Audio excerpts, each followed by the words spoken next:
Hey guys, Mars Thinking here, bringing you another Dragon Ball Z Dokkan battle video, and so today we are doing the team building guide for the Destined Rivals Saga 2 Extreme Z Battle, so the EZA event for TEQ, Kaioken Goku and Physical Gallic Gun Vegeta. So this is a standard 30-stage EZA, but it is split up a little bit differently. It is one of the ones that you end up facing both of them at the same time.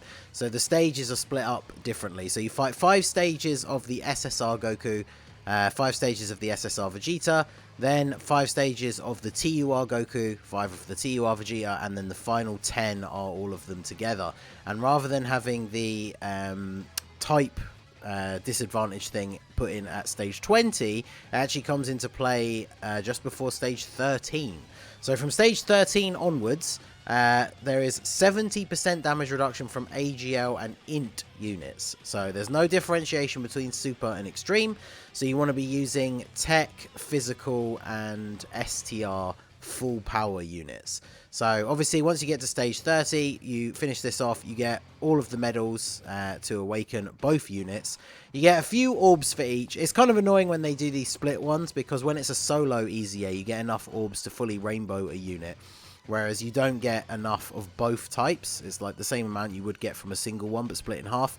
And then the same goes for the Kais. Rather than getting a whole bunch of one type and then having some left over, if you already had the unit that was EZAing at SA10, this gives you 5 of each. Which, I mean, it's perfectly fine that you just get those, you use them on those 2 units once you've EZA'd them, and then they're both at Super Attack 15. So it's just a nice little bonus. It's essentially giving you them the SA15 for free, because you wouldn't have had those Kais in the first place.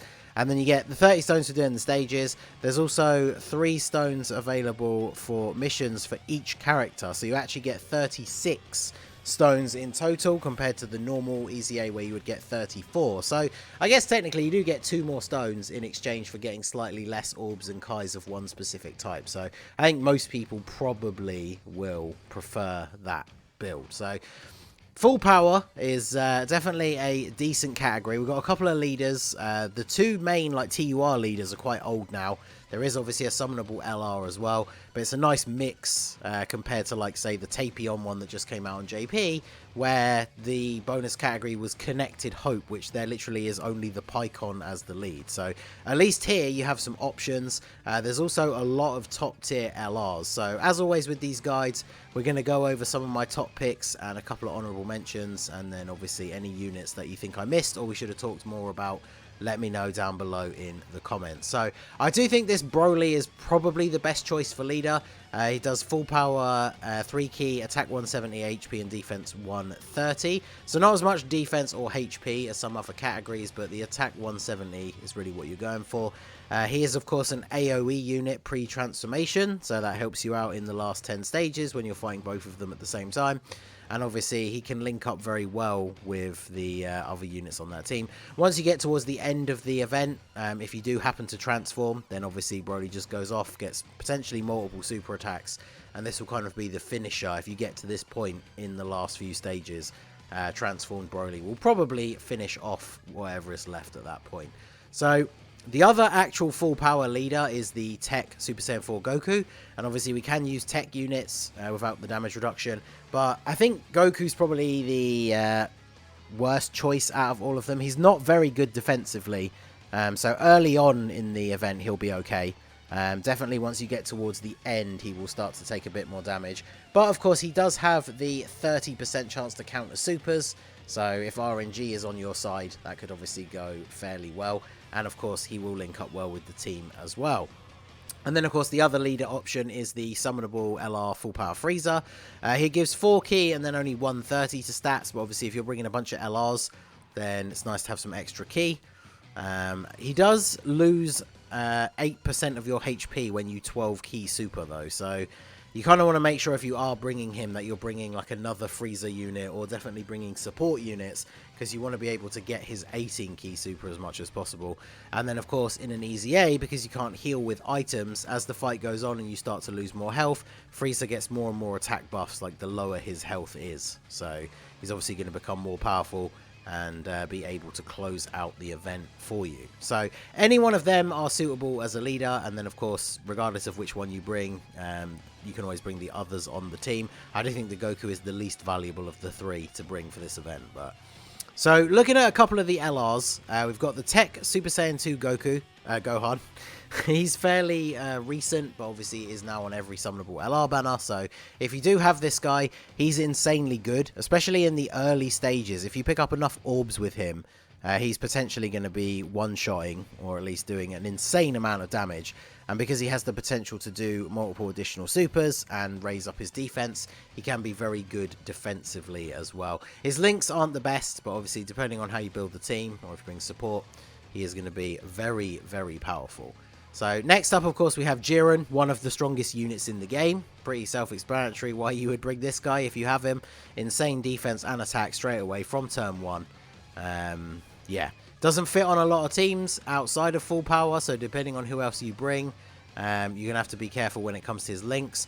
But there are a few other Tournament of Power units on here that we will talk about, and of course that 3-key link can come in very handy for him. So then we go on to the TEQ LR Broly. When there's multiple opponents, he gets a guaranteed additional super attack, so that's obviously very helpful in this kind of event. The only downside, of course, is he's not great defensively, and he does need to super attack first in order to get any of his defense. But definitely in the later stages, he will start to take quite a lot of damage. But the flip side of that, of course, is he deals out a ridiculous amount of damage. Once you get to turn 4 and transform into the legendary Super Saiyan, you can immediately use the active skill to get a guaranteed 24-key super with a massive attack boost. And yeah, you can use it straight away, and if both of them are still alive at that point, then obviously he's going to absolutely decimate one of them and then potentially get the additional. His one can go off like mid-turn, so if you get down to one enemy mid-turn, I don't think it procs. It seems to happen in Super Battle Road all the time, but sometimes it's hard to tell because I have a dupe in mine and skill orb, so he does have additionals. So I'm not actually 100% sure on that, but I'm sure it can activate mid-turn. So he's an interesting choice, but obviously he does share the same name as the physical one, which of course for us on Global means you can't run them both on the same team anyway.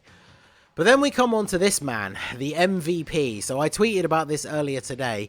This guy is going to be the absolute MVP of this event. If you have this LR Broly and you've EZA'd him, you absolutely need to bring him. He will be destroying this event. Because obviously when this EZA came out on JP, Broly didn't have his EZA. So you probably wouldn't have even think to use him in that event just because his defense was so bad pre-EZA.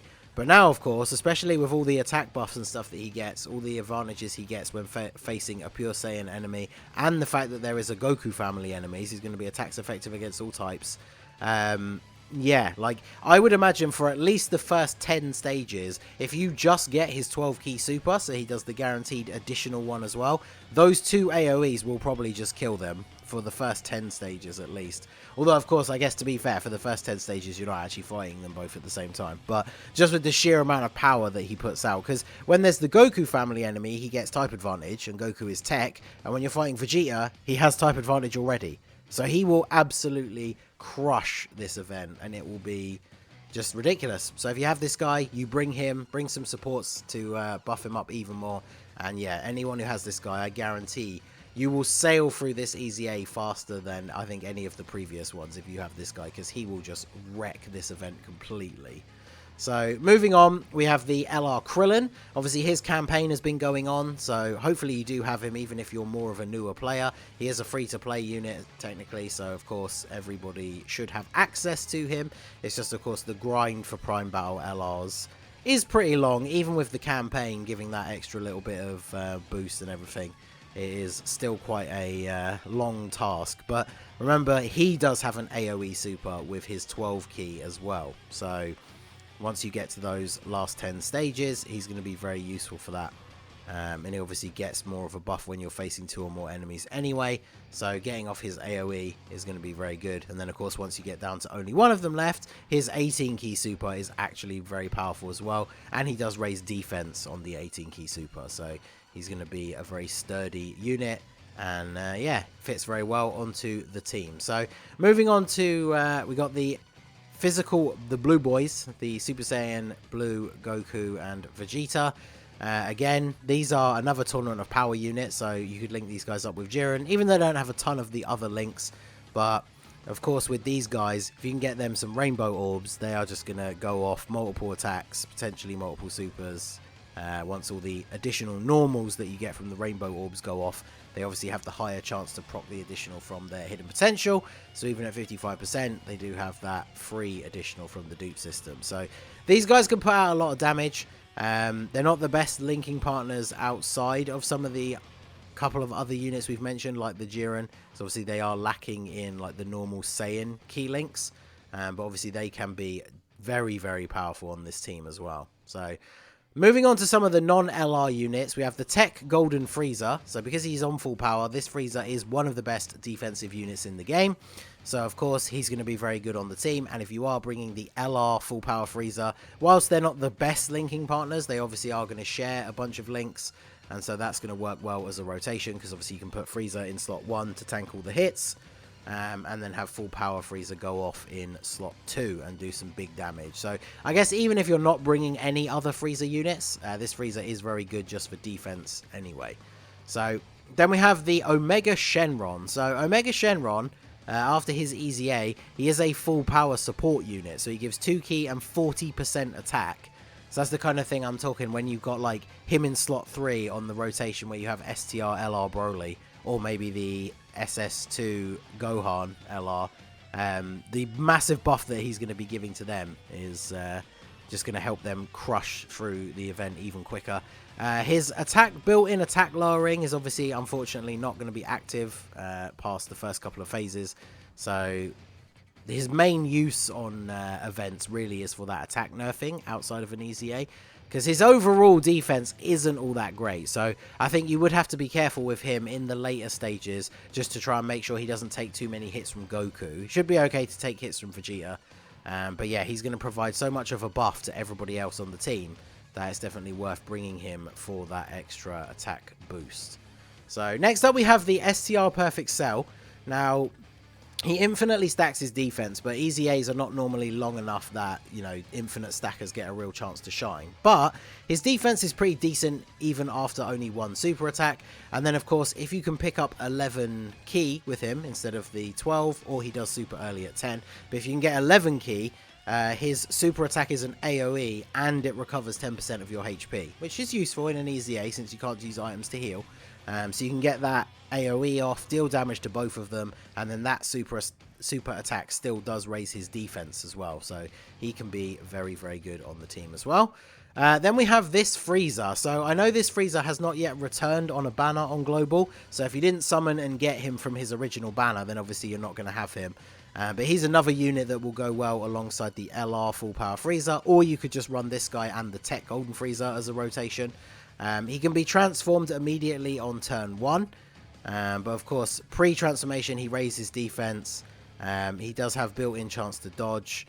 You can't lower the enemy's attack. Now once you transform him, he does do some extra damage, but then he switches to, rather than having built-in dodge, he has a very good chance to stun, but unfortunately you can't do that in an EZA. But if you start to get down to low health, he does have damage reduction in this form, and you can transform from turn 1. So obviously him and Golden Frieza together will be a very, very strong rotation for this event.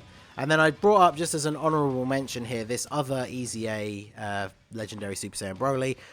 Basically, you're only going to be bringing him if you don't have the STR LR. But he does have that guaranteed additional super attack. And then, of course, you know, he's an older unit, so people are more likely to have dupes in him. So he does have the potential to super attack quite a few times. And he raises attack and defense with each super attack. So he can be very good as well. So those were some of the main picks. There was a couple of other ones I wanted to give some honourable mentions to. Obviously, Goku and Frieza, they don't have their EZA on Global, but they are still very powerful. The Go Bros are a very powerful unit. They take some time to build up, and they don't have the best links, but they're obviously very good as well. And then what I wanted to show here is when we go down to some of the TURs, we've got this Super Saiyan Blue Kaioken Goku. Now, I know he's kind of a meme, especially around because of Sora's tier list. He's even more of a meme nowadays. But you can actually use him to run a full Universe Survival Saga team that fits under full power. Because obviously Kefla is on here. You've got this Caulifla. There is, of course, the LR Blue Boys on that team and Jiren as well. There's a couple of units that you can fit under that leader skill if you need to. And then, of course, there's also movie bosses because Physical Broly has movie bosses as his sub-lead. So you've got units like the Bojack. Unfortunately, you can't use the new Broly because units are severely nerfed in their damage. I guess technically after a few super attacks he could still be okay defensively, but yeah, there's just not really much point bringing him if he can't really dish out the damage. And then that goes for all the AGL units as well, because like in this EZA, for example, LR, Kale and Caulifla will be able to get off loads of their super attacks. They raise their defense and their chance to dodge, but they just won't be doing a lot of damage, so it's not really the best idea to bring them, I don't think. And then, of course, we have to give a shout out to, she's not going to be on here because she's not on full power. Have to give a shout out to TEQ Caulifla, of course, because any EZA where you're fighting a Pure Saiyan or a Universe Survival Saga, you can just bring TEQ Caulifla on your team, and obviously she's going to dodge every single one of their attacks. So it definitely helps you out if you're one of those people that like to go for the much higher stages past stage 30, because it means you can just put her in front of the brunt of all of the attacks, and she's just guaranteed to take 0 damage. So there you go. So like I said at the beginning, if there's any units you think we should have talked a bit more about, let me know down below and we can carry on the discussion in the comments.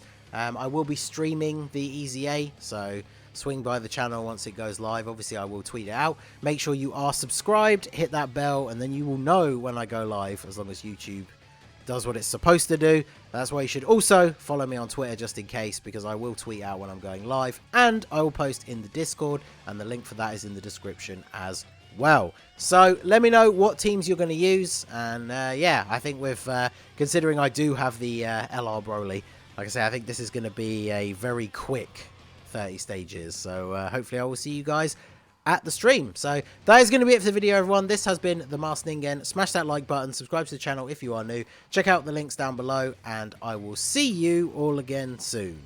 Have a good one.